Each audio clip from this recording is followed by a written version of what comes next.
हरियाणा के मातूराम की जलेबी वाले बयान के बाद हरियाणा के चुनाव में राहुल गांधी को मिली विफलता के बाद अब क्या उत्तर प्रदेश में भी बीजेपी 2027 के विधानसभा चुनाव में जलेबी को मुद्दा बनाकर चुनाव जीतने की तैयारी कर रही है?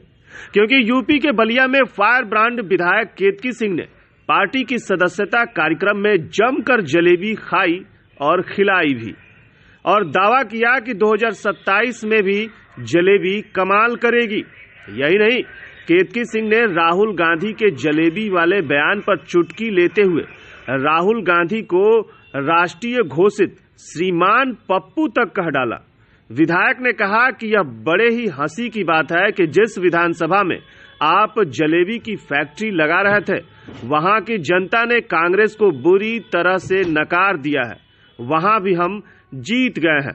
मैं चाहती हूं कि ईश्वर राहुल गांधी को लंबी उम्र दे ताकि वो इसी तरह बीजेपी का प्रचार करे और हम जीतते रहें।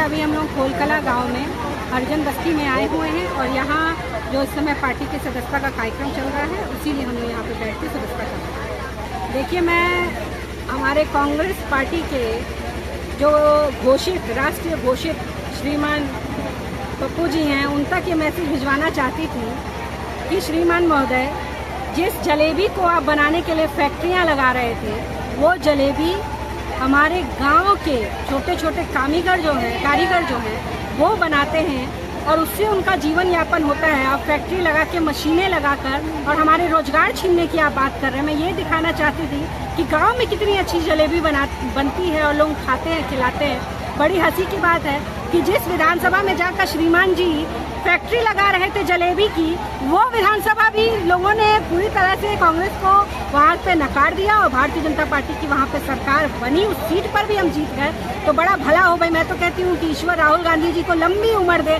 ताकि वो इसी तरह भारतीय जनता पार्टी का प्रचार करें। देखा जाए कि जिस तरीके से जलेबी का आपने जलेबी के साथ सदस्यता अभियान शुरू कर दिया, क्या 2027 तक ये जलेबी कमाल करेगी उत्तर प्रदेश में भी? देखिए, 2 बार से तो ये तो इतिहास पहले ही बना है कि लगातार 2 बार भारतीय जनता पार्टी की सरकार यहाँ बनी है।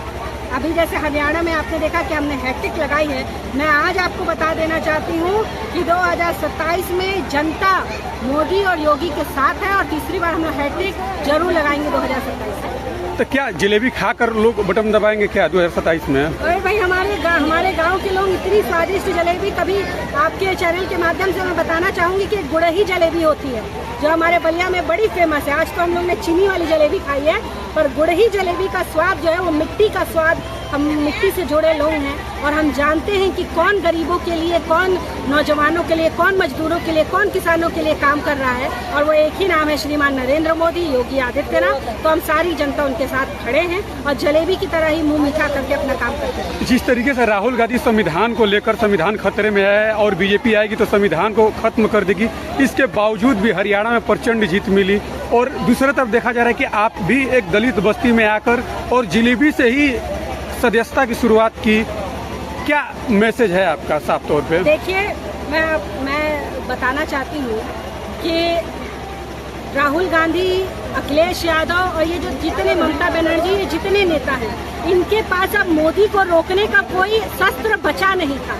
मोदी जिस तरह जनता के दिल में बस गए थे, उसकी इनके पास कोई काट नहीं थी। इसलिए इन्होंने एक बहुत घटिया चाल चली, बिलो द बेल्ट जाके इन्होंने ये आरक्षण और संविधान का मामला उठाया। अरे, जो नरेंद्र मोदी इस देश में 10 साल से प्रधानमंत्री बने और आरक्षण को उन्होंने बढ़ाया ही, कभी घटाने या हटाने का नाम नहीं लिया। अभी कुछ दिन पहले आपने एक इंटरव्यू देखा होगा श्रीमान राहुल गांधी जी का, जो वो विदेश जाकर कह रहे थे कि हमारी सरकार आएगी तो हम आरक्षण पर पुनर्विचार करेंगे। ये उन्होंने इंटरव्यू दिया है, विदेश में जाके दिया है। तो जो खुद कह रहा है आरक्षण हटाने की बात, वो नरेंद्र मोदी पे इस तरह का आक्षेप लगा रहा है। जनता ने उसको अस्वीकार किया है, हरियाणा के चुनाव में भी किया, लोकसभा के चुनाव में भी किया और आने वाले हर समय पे देखिए, एक ही बार काट की हांडी चढ़ती है, जो चढ़ के उतर गई अब दोबारा नहीं चढ़ेगी।